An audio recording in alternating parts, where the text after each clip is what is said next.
Imagine a scenario where a nation's prisons are emptied, its problems exported across borders, and its drug trade flourishes, directly impacting another country. This is the situation former President Trump described regarding Venezuela, leading to a series of controversial decisions. He confirmed authorizing CIA operations within Venezuela, even hinting at potential land strikes. But here's where it gets controversial. What exactly does that entail? And what are the implications for international relations and the people of Venezuela? According to Trump, these actions were prompted by two primary concerns: the influx of migrants, including released prisoners, and the flow of illegal drugs from Venezuela into the United States. He stated, "I authorized for two reasons, really. Number one, they have emptied their prisons into the United States of America. And the other thing are drugs. We have a lot of drugs coming in from Venezuela."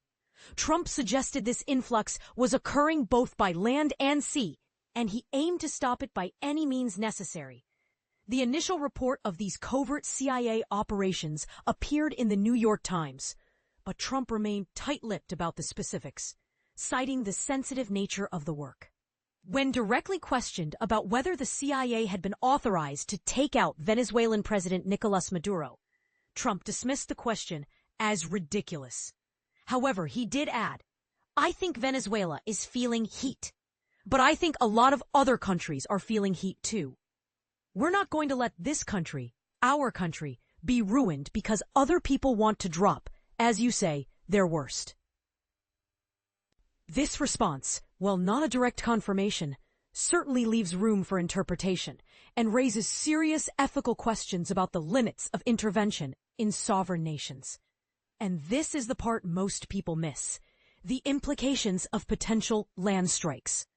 When questioned about the administration's war on drug cartels and the possibility of strikes on Venezuelan soil, Trump stated that they were certainly looking at land now, because we've got the sea very well under control. This statement suggests a significant escalation in strategy, moving beyond maritime interdiction to potentially engaging targets within Venezuela itself, adding another layer to this complex situation. Trump and then Defense Secretary Pete Hegseth had previously posted a video showcasing what they described as a lethal strike on an alleged Venezuelan drug boat. Since September 2nd, the Trump administration ordered military strikes on at least 5 boats in the Caribbean Sea, claiming they were carrying drugs to the U.S. However, the administration provided no concrete evidence to support these claims.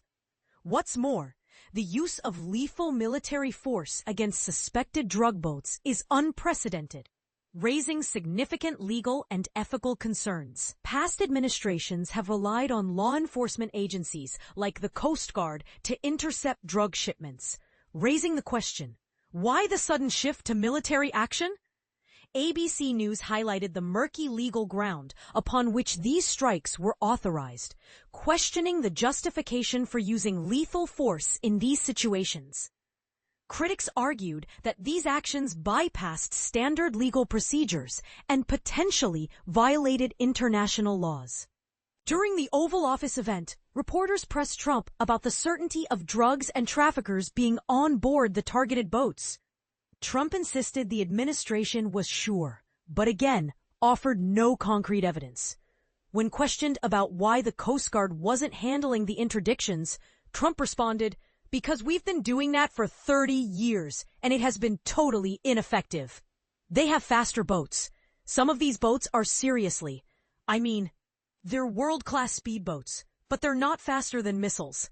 This implies that the administration believed a more aggressive approach was necessary to combat the perceived threat. But is military force the right answer? Could it lead to unintended consequences, like civilian casualties or further destabilization of the region? This raises fundamental questions about the role of the U.S. in international affairs and the balance between national security and respecting the sovereignty of other nations. What do you think? Is military intervention justified in this situation, or are there alternative solutions that should be explored? Share your thoughts in the comments below.